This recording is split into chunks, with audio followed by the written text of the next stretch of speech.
Welcome back. This is your man Warrior, and I have had a flood of questions about ships. A lot of people asking what's the best, and I did do beta testing, but there are some changes to beta testing. I know a lot of the ships hit far harder. Pretty much every ship has got some sort of a nerf. Basically, what they've done is they've rolled every ship's abilities back a little, and then you kind of have to earn those abilities back with all of the new ability mats and things like that. Plus, they've introduced reinforcement bonuses, which are huge.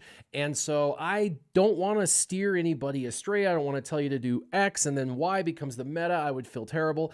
And I'm still trying to figure this out, and it is playing out differently than it did in beta. But I do have a couple of favorites. One is Admiral Ackbar, and of course the Executrix. Both of those I really feel like have the best advantage, and this is why I feel this way. And so for Executrix, he's got this victory at all costs, and it says all allies gain 20% offense for each debuffed enemy. It doubles for Empire allies, and so it's going to help you hit harder because everybody's now hitting like a wet noodle. And allies will also gain 20% turn meter when a ship's destroyed. This is kind of like the new TIE Reaper, basically. And so a lot of people are seeing a huge advantage with the Executrix, and putting the TIE Reaper in the backup, that's not a bad idea. And I will be developing out my Executrix as well. Now, to the right, Kyborg has the meta. It's what everybody on my leaderboard's basically using out of 100.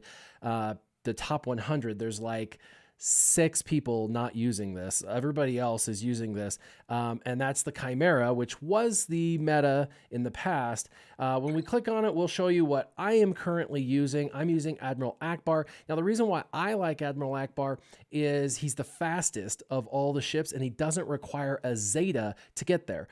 So for free to play, who don't get a lot of Zetas and don't want to waste a Zeta on a capital ship just to make it, competitive, you definitely could use Admiral Ackbar. He's going to call multiple assists, so when people shoot out of turn, they get bonus protection, which is going to help their durability, and they do bonus damage, which really is important. But you can really flood the field with a bunch of ships, and it's really who can get their ships out first, and Admiral Ackbar is going to get to call an assist first. Now, there's some really cool combinations with the Phantom 2 coming out and then pulling the Ghost out immediately thereafter due to the Phantom 2's ability, but I just want to go through kind of what I have, why I'm using it, and the success that I've had. So I'm currently in 11th place. I've been sitting there since I got payout, I got first, and then you wake up and you see how far you've fallen. I've been hit 3 times successfully.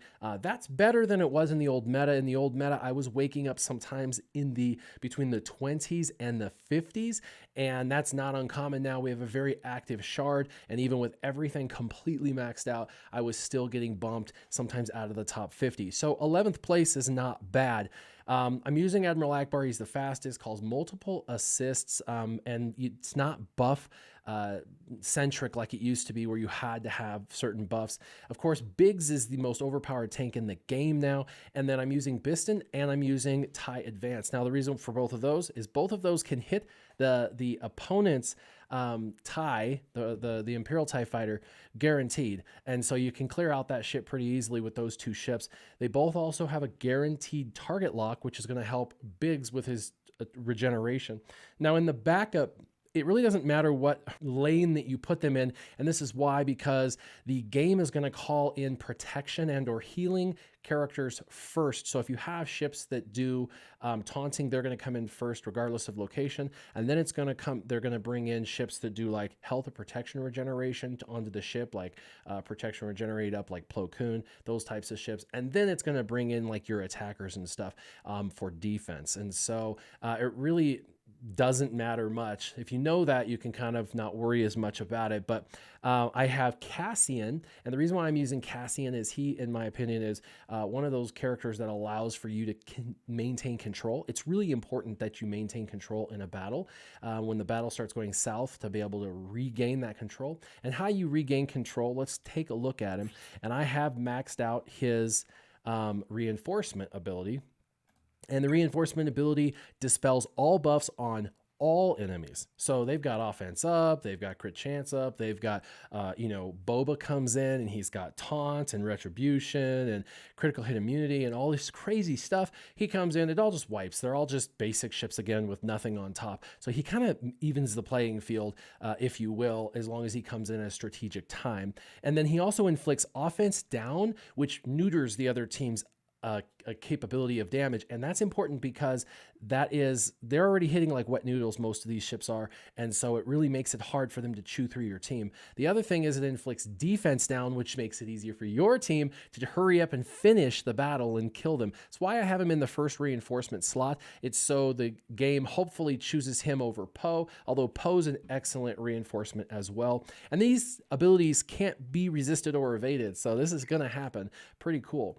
And then, of course, I have the Slave 1. I honestly, of all my 4, or actually all 7 ships, not a big fan of Slave 1. He's okay. I throw him in the backup because he's a taunting thing with Retribution, and he will be called in, and it might help keep Biggs alive a little longer. But I think there's a whole bunch of other ships that are available to me that will probably work better. Everybody started talking about Boba, and of course, that's a ship that you kind of go into, and you're like, all right. But I'm starting to find out other ships will probably be better than Boba in that slot. Sun Fac is a must-have. He comes in off the bench and stuns an opponent. Doesn't matter, to just get stunned. That's his entrance into the battlefield. He also reduces turn meter on the entire team. That turn meter reduction is important. It's not a ton, but it's something. And he also can immediately use his special, and provided someone's not taunting, his special is, stunning somebody that has a buff. So he could get up to 2 stuns right off the bat, come in and get 2 stuns. I've done it frequently. It's pretty exciting, pretty fun to be able to do that. That is control. That's what you're looking for in ships. And then Poe comes in. He's one of the few ships that actually still does good damage. So really quick, if you have them in your initial lineup, you're going to want to get their abilities up, specifically their basics. They're going to use their basics a lot. And then if they're in your reinforcement, you really want to max out their reinforcement bonus, because that's the whole point of having them as a reinforcement. Eventually you'll want to get their basics and whatnot, but I know everybody's struggling with these pieces, these Omega pieces, as well as the reinforcement pieces. It's really tough. And keep in mind, you can only really, for a lot of people who've been saving for over a year, their pieces to level up another capital ship, you probably only have enough to do one of these capital ships, so be careful. But in the arena currency store, you can buy 10 for 600 of the prestige, and that way you can start to slowly develop another ship. Right or wrong or indifferent, I chose Ackbar. We're going to go ahead and do a battle, and I'll show you how I play this team. All right, let's do this. They're going to get a go first. That almost always happens. We're going to go ahead and come over to Biggs. We're going to put target lock down, and we're going to remove his turn meter and ability block him, hopefully. Bam.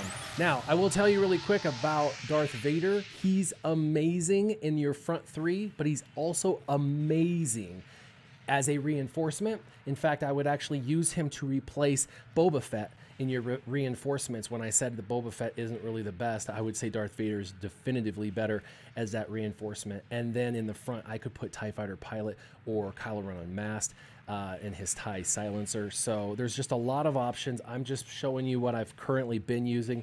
I'm going to go ahead and do the mass attack. This is 3, the main ship, and 2 others, and you don't have to have buffs anymore for this attack to go through. All right, now we're going to do, if you notice, there's bonus protection on the back 2 already, bonus protection, and we're going to do a double mollywop with Biggs, which is also going to give people protection and additional damage. And there you go, right off the bat, I've got their taunting tank gone, and we're going to go ahead and go after their TIE Advanced. Yes, they're TIE Advanced. I don't know what I'm thinking. Darth Vader, and it's because he does a lot of damage and that guaranteed target lock. So let's go ahead and try and chew through him. And anytime you have a reinforcement capability or a regular ability, always take the reinforcement ability. You will always win a battle if you can flood the field faster than the opposing enemy. This is a huge tip. I did this in testing. Every time I was able to get the advantage with number of ships, I was always able to win the battle. Every time I couldn't get mine out or I used alternate abilities instead of bringing in a reinforcement, I always lost. And so it's one of those things you got to be really careful. Now, I'm not going to bring Cassian in yet, and the AI on defense wouldn't either. I'm going to go ahead and bring in Poe because I actually want to turn the tide of battle. So I'm going to go ahead and target their TIE fighter with his special, getting rid of him. They are bringing in a reinforcement, of course, as always. Now we got to finish him off. Luckily, he was almost dead to begin with. And now we'll go after their scimitar, which, by the way, I don't believe is a very good ship. We'll do a double attack. And we need to do one more attack to kill. And there you go. I took my happy time, went against what's kind of the current meta, and very easily slice and diced through that team. Now, I'm not saying this is the future meta. I think it's a part of the future meta, but people were asking what am I using, and I just wanted to showcase what I'm using, how I'm using it, my thoughts on ships, and give you guys some tips. I hope you guys enjoyed. If you did, make sure that you're subscribed to my channel. Like the video if you want more ships videos, because I will be doing more, and make sure that you comment down below because I respond to each and every comment, provided you're not a troll. As always, keep your gaming on. Warrior, out.